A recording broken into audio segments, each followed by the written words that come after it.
Well, Ash and I were on a walk just maybe 400 meters or so around camp on a logging road, and he kind of caught a scent and ran around a corner, got ahead of me, and the person I was with sort of asked if I was concerned about that, and I said, oh no, it's likely a squirrel or something, he's just chasing down the road.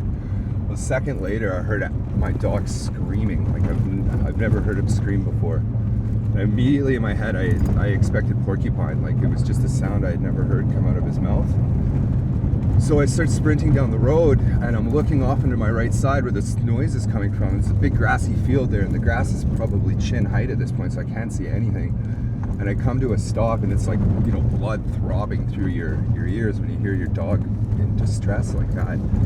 I come to the stop on the side of the road, and I look down, and literally at my feet there's this big black mass in the ditch. And I think at first I'm thinking, like, what's this dog doing on my dog? And then in that split second, I connect the fact that it's a bear, and in that same split second, I connect the fact that I'm way too close to this bear. And I'm screaming his name, screaming his name down the road, Ash, Ash, Ash. And then when I look down and realize it's this bear, she stands up out of the ditch, and I'm looking at her like bottom mouth, like it's just above my eye line.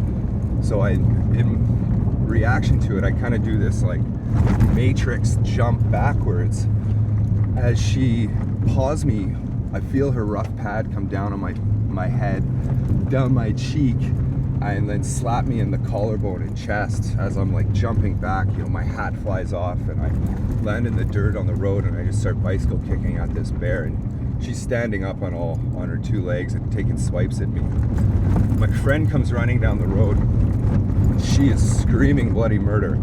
She had seen this whole thing go on, like this bear pop up out of nowhere and just put me on the ground. So I'm bicycle kicking and screaming at this thing, and at this point my friend's there, and my dog kind of gets up and gets out of the ditch and kind of walks to my side, but he's just standing there with his back to the bear, just huffing and puffing, and he's covered in saliva all over his back end. And the bear kind of sets down like she's gonna take a run at my friend, and then kind of looks at my dog and then looks at me, and she stands as tall as she can and just starts walking backwards across the road and into the ditch and then into the tall grass. At this point she's about 10 feet away, and I jump up and I'm like jubilant, like, oh, I'm alive, everything's good. I see my shirt's torn, and I rip my shirt off, and I've got these 4 faint claw marks on my chest, like it looked like almost like a house cat had scratched me. And I go over to my dog, and he's standing there and he's breathing really heavy, but he seems fine.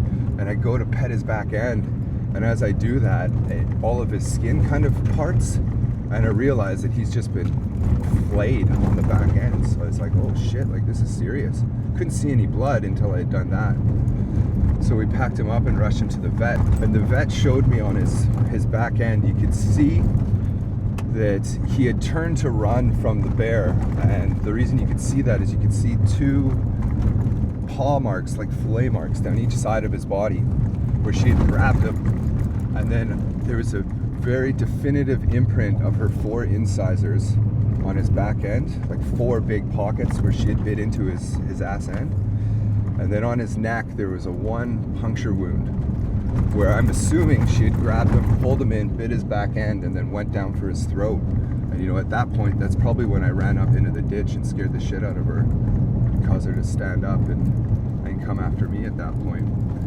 So I don't think he realized he'd gotten so close to this thing. And obviously by the attack pattern on his back end indicated he was freaked out and tried to run away. So wasn't his only bear encounter, and it hasn't been his last bear encounter, but he's now still really good with them, but keeps it quite a bit more at distance. I had nightmares after that for about 2 weeks of bear attacks on my friends and family, and bear attacks on me and my dog and stuff. It's a little bit of a traumatic experience going into that whole thing.